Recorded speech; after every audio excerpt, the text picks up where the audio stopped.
ನಗರದಲ್ಲಿ ಸ್ವಚ್ಛತೆ ಮರೆಯಾಗಿದ್ದು ಚರಂಡಿಗಳು ತುಂಬಿಕೊಂಡು ಸೊಳ್ಳೆಗಳ ಉತ್ಪತ್ತಿ ತಾಣವಾಗಿ ನಾಗರಿಕರು ಸಾಂಕ್ರಾಮಿಕ ರೋಗಗಳ ಭೀತಿಯಲ್ಲಿ ಜೀವನ ನಡೆಸುವಂತಾಗಿದೆ. ಹೌದು, ಇದು ಚಳ್ಳಕೆರೆ ನಗರದ ಮುಖ್ಯ ರಸ್ತೆಯ ಚರಂಡಿಗಳು ಸೇರಿದಂತೆ ಹೆಸರಿಗೆ ಮಾತ್ರ ಶಾಂತಿನಗರ, ರಾಮಾಂಜನೇಯಪ್ಪ, ತಿರುಮಲ ಹಾಸ್ಪಿಟಲ್ ಸಮೀಪ ಸುಮಾರು ದಿನಗಳಿಂದ ಚರಂಡಿ ಸ್ವಚ್ಛತೆ ಮಾಡಿಲ್ಲ.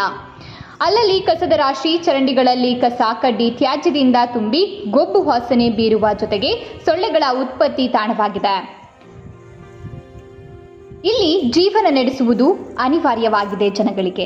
ಈಗಾಗಲೇ ಇಲ್ಲಿ ಡೆಂಗ್ಯೂ, ಮಲೇರಿಯಾದಂತಹ ಸಾಂಕ್ರಾಮಿಕ ರೋಗದ ಪ್ರಕರಣ ಬೆಳಕಿಗೆ ಬಂದಿದ್ರೂ ಸಹ ನಗರದಲ್ಲಿ ಮಾತ್ರ ಚರಂಡಿಗಳ ಸ್ವಚ್ಛತೆ ಮಾಡಿಸಲು ಅಧಿಕಾರಿಗಳು ಮುಂದಾಗುತ್ತಿಲ್ಲ.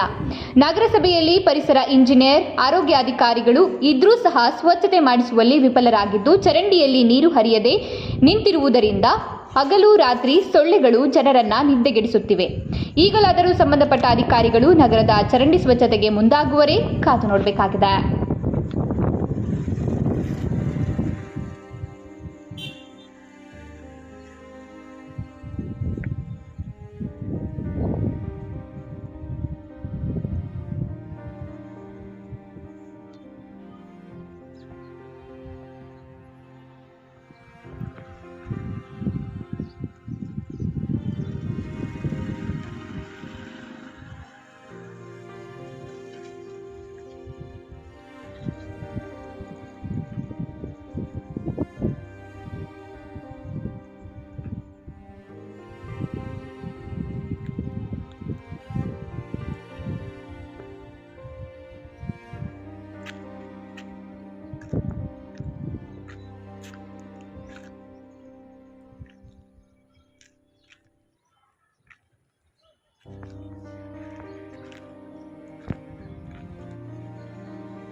ಇಲ್ಲೇನಾ?